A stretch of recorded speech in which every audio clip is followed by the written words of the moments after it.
another two very highly respected people. It's great to have you guys involved. And David, thank you very much for coming on.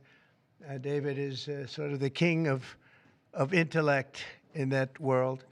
We have some good people. Today, Taiwan Semiconductor is announcing that they will be investing at least $100 billion in new capital in the United States over the next short period of time to build state-of-the-art semiconductor manufacturing facilities. I think mostly it's going to be in Arizona, which is what I understand, which is a great state. I like it because I won it, but I won most of them, actually. But we won it, and we won it big. The most powerful AI chips in the world will be made right here in America, and it'll be a big percentage of the chips made by his company. But as you know, they're based mostly in Taiwan, and they're far and away the biggest. There's nobody even close. This $100 billion in new investment will go into building 5 cutting-edge fabrication facilities in the great state that we just discussed, Arizona, and will create thousands of jobs, many thousands of jobs, and they're high-paying jobs. In total, today's announcement brings Taiwan Semiconductor investments to about $165 billion they've started already. Among the largest new foreign direct investments in the United States, Apple, as you know, made a big announcement last week of $500 billion, and we have some others that have announced. We have many that want to announce, but I don't have time to do all of these announcements, I tell you. But for you, I'm doing the announcement. Thank you. This will create hundreds of billions of dollars in economic activity and boost America's dominance in artificial intelligence and beyond. Semiconductors are the backbone of the 21st century economy, and really, without the semiconductors, there is no economy, powering everything from AI to automobiles to advanced manufacturing. And we must be able to build the chips and semiconductors that we need right here in American factories with American skill and American labor. And that's exactly what we're doing. As you know, Taiwan pretty much has a monopoly on that market. And I think pretty much is not a term that's even appropriate. They do have a monopoly, and this is a tremendous move by the most powerful company in the world. It's a matter of economic security. It's also a matter of national security for us. And at the same time, Mr. Wei will be able to diversify and have a tremendous presence in another place, and a very safe place. And I want to thank Taiwan Semiconductor for doing the announcement, and I'd like to ask Mr. Wei to say a few words, if you might, and I'd also like to ask Howard and David, you can say a couple of words, but maybe you should go first, because right now he's the most important man in the room. I'm sorry, fellas. Please. Thank you very much. Thank you. Great honor. Mr. President. Thank you. I'm a little bit nervous, so I have to pull out my piece of paper.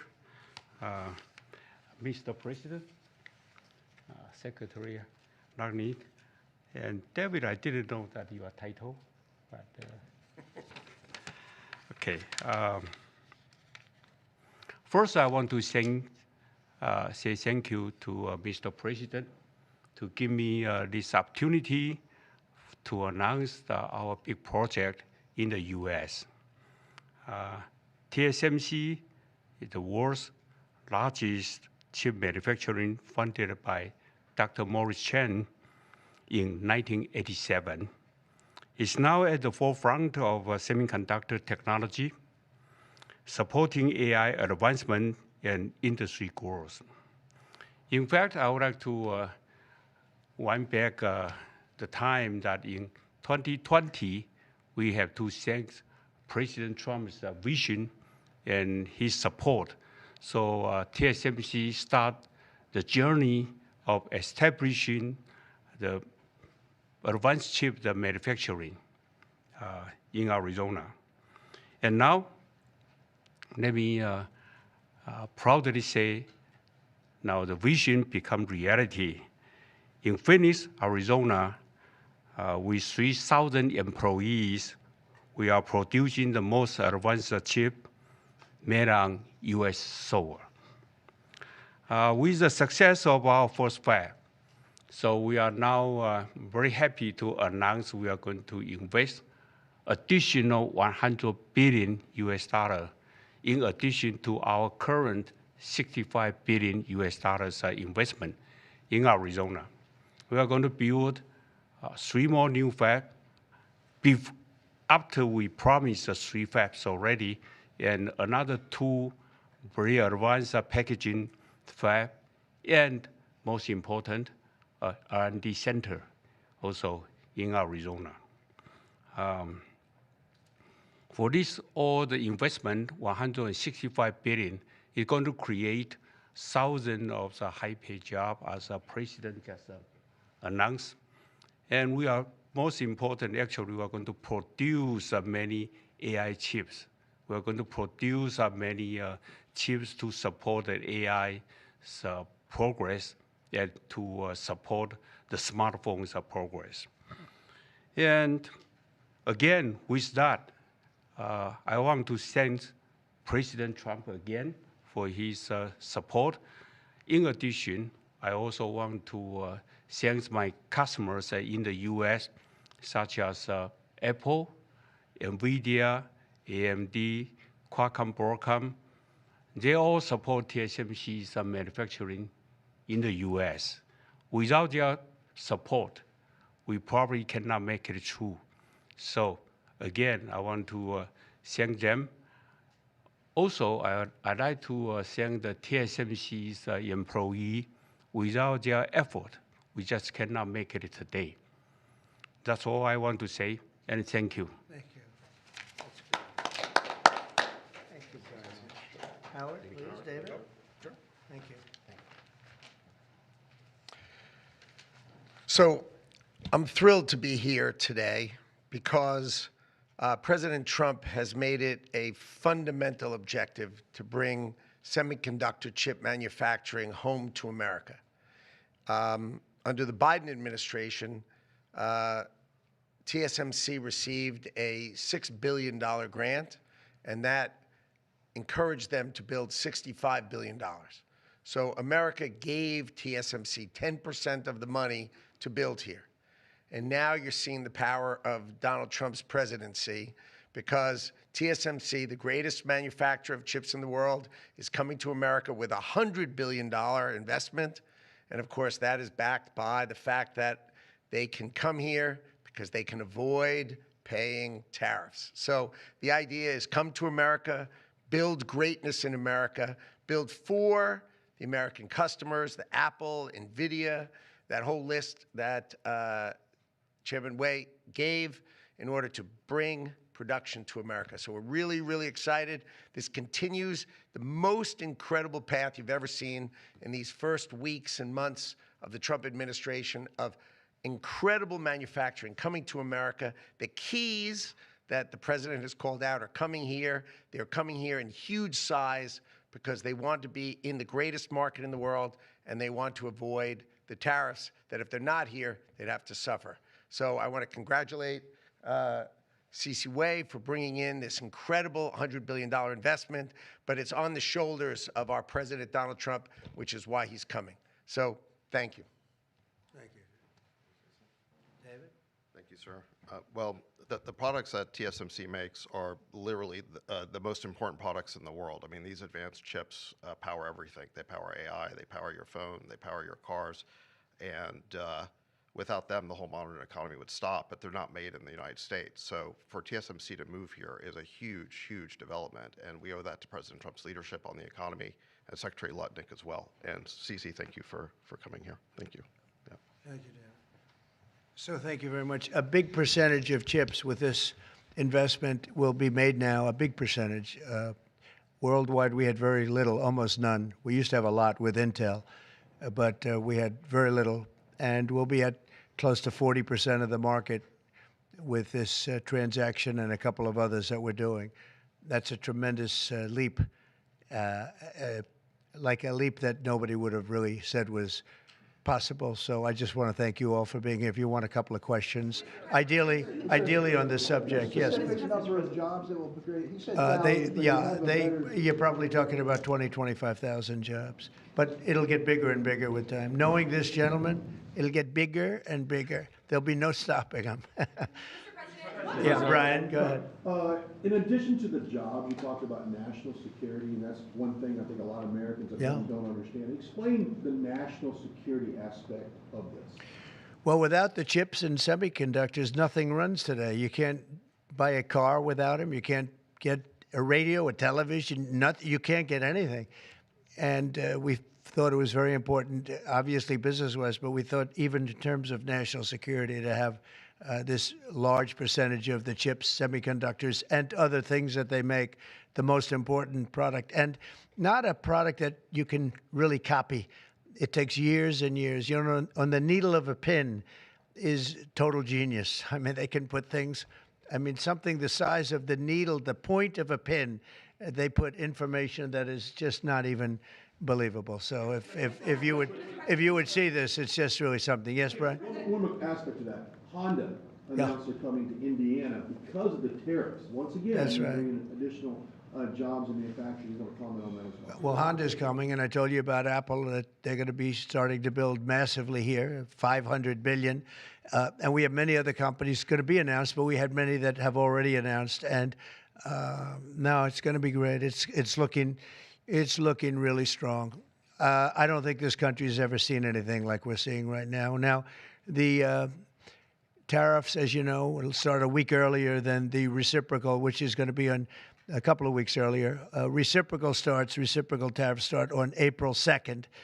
And I wanted to make it April 1st, but I didn't want to I didn't want to go April Fool's Day because that costs a lot of money, but that one day. But so we're going April 2nd. But very importantly, tomorrow tariffs 25% on Canada and 25% on Mexico, and that'll start. So they're going to have a tariff. So what they have to do is build their car plants, frankly, and other things in the United States, in which case they have no tariffs. In other words, you build, and this is exactly what Mr. Wei is doing, by building here. Otherwise, they'll build, if they did them in Taiwan to send them here, they'll have 25% or 30% or 50% or whatever the number may be someday. It'll go only up. But by doing it here, he has no tariff, so he's way ahead of the game. And I would just say this to people in Canada or Mexico, if they're going to build car plants, the people that are doing them are much better off building here because we have the market. We're the market where they sell the most. And so I think it's going to be very exciting for the automobile companies. Very exciting for, I can think of any, as an example, North Carolina, they had the great, I used to go there to buy furniture for hotels, and it's been wiped out. That business all went to other countries. And now it's all going to come back into North Carolina, the furniture manufacturing business, please. Is the Ukraine minerals deal now dead, or can it be revived?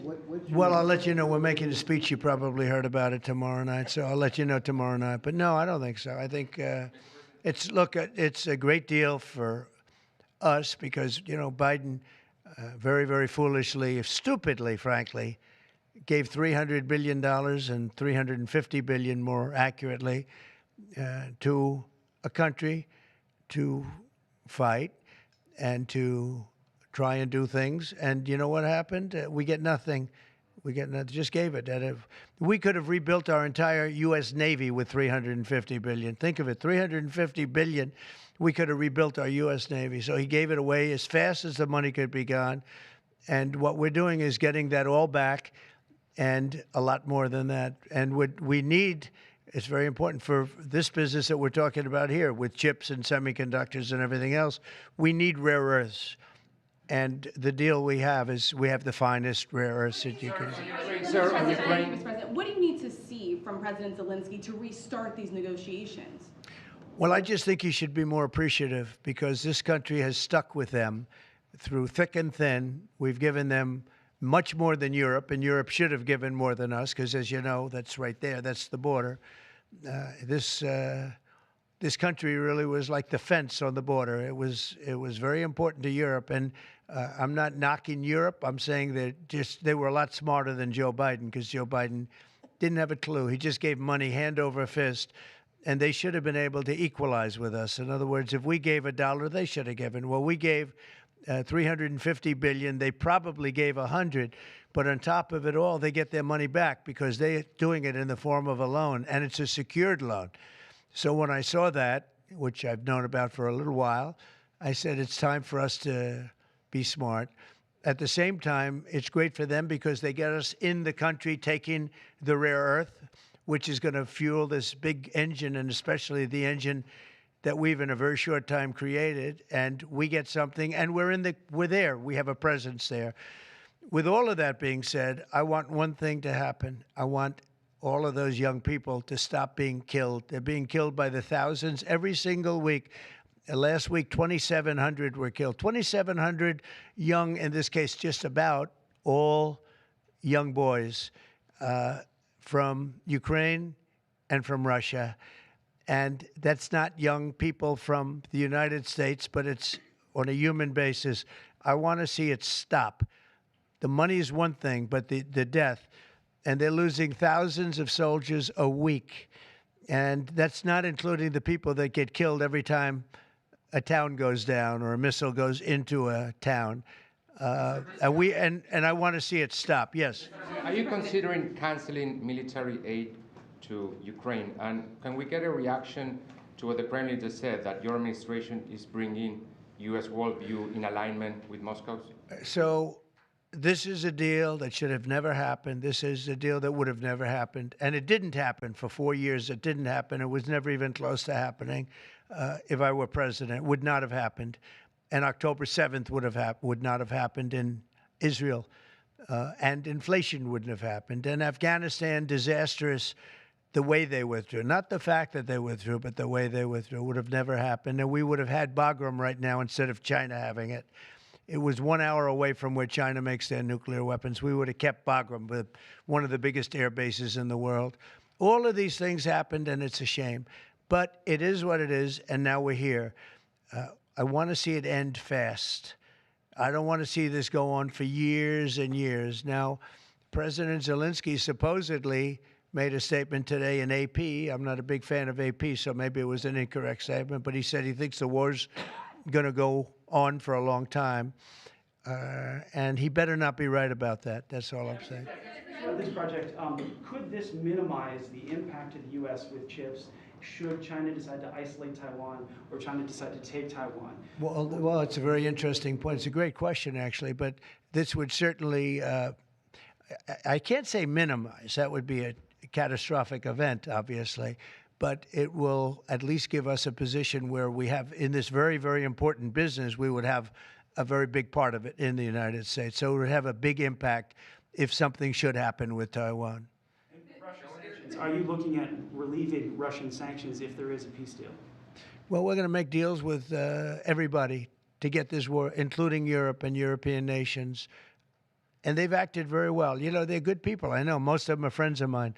The heads of state, the heads of the various countries, prime ministers from the different. I got four prime ministers and 5 presidents called me over the last 2 days. And they want to work it out. They want to get it worked out.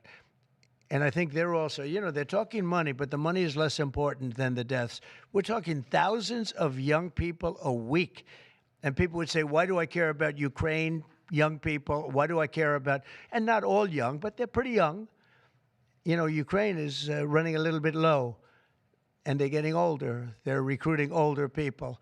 It's a very, very sad thing that's happening over there. And we want to get it finished. We want to stop the death.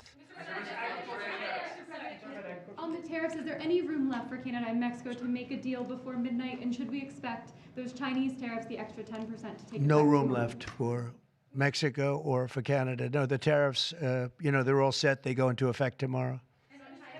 Mr. President, just to follow up on my colleague's question. And just so you understand, vast amounts of fentanyl have poured into our country from Mexico, and as you know, also from China, where it goes to Mexico and goes to Canada. And China also had an additional 10, so it's 10 plus 10. And it comes in from Canada and it comes in from Mexico, and that's a very important thing to say. Yeah, please, go ahead. Have you decided if you're going to suspend military aid to Ukraine? Have you made that decision? Well, I haven't even talked about that right now. I mean, right now, we'll see what happens. A lot of things are happening right now as we speak. I mean, literally, as we speak, I could give you an answer and go back to my office, the beautiful Oval Office. I could go back into the Oval Office and find out that the answer is obsolete. It's like his business. It's obsolete. You come up with a new chip, and it's obsolete about 2 minutes later, right? But that's what's good about his business. That's why he's the only one that's successful in it. But just to follow up my colleague's question, from Russia saying that your foreign policy is largely in line with their vision, should that be concerning to Americans? said what? Should that be concerning to Americans? Read the statement. That Russia says that your administration's foreign policy is, quote, largely in line with their vision. Well, I'll tell you what, I think it takes two to tango, and you're going to have to make a deal with Russia, and you're going to have to make a deal with Ukraine. You're going to have the assent, and you're going to have the consent from the European nations, because I think that's important, and from us. I think everybody has to get into a room, so to speak, and we have to make a deal. And the deal can be made very fast. It should not be that hard a deal to make. It can be made very fast. Now, maybe somebody doesn't want to make a deal, and if somebody doesn't want to make a deal, I think that person won't be around very long. That person will not be listened to very long, because I believe that Russia wants to make a deal. I believe certainly the people of Ukraine want to make a deal. They've suffered more than anybody else. We talk about suffering. They've suffered. But if you think about it, under President Bush, they got Georgia, right? Russia got Georgia. Under President Obama, they got a nice big submarine base, a nice big chunk of land where they have their submarines. You know that, right? Crimea. Under President Trump, they got nothing. And under President Biden, they tried to get the whole thing. They tried to get the whole big Ukraine, the whole thing. If I didn't get in here, they would have gotten the whole thing. So I can only say, you can go back to Bush, you can go back to Obama, and go back to Biden. They took a lot. The only one they didn't get, you know what I gave them? I gave them anti-tank missiles. That's what I gave them. I gave them sanctions on Russia. I gave them javelins. You know the javelins? You know when they took out all those tanks? You know the tanks were heading to Kiev by the hundreds, and they were unstoppable. And I gave them javelins. So, you know, I really, Putin is the one that will tell you this has not been so good for them. The fact is that I just want fairness. I want fairness. But think of it. I gave Russia nothing except grief. I gave them nothing. I gave them sanctions and javelins. That's what I gave them.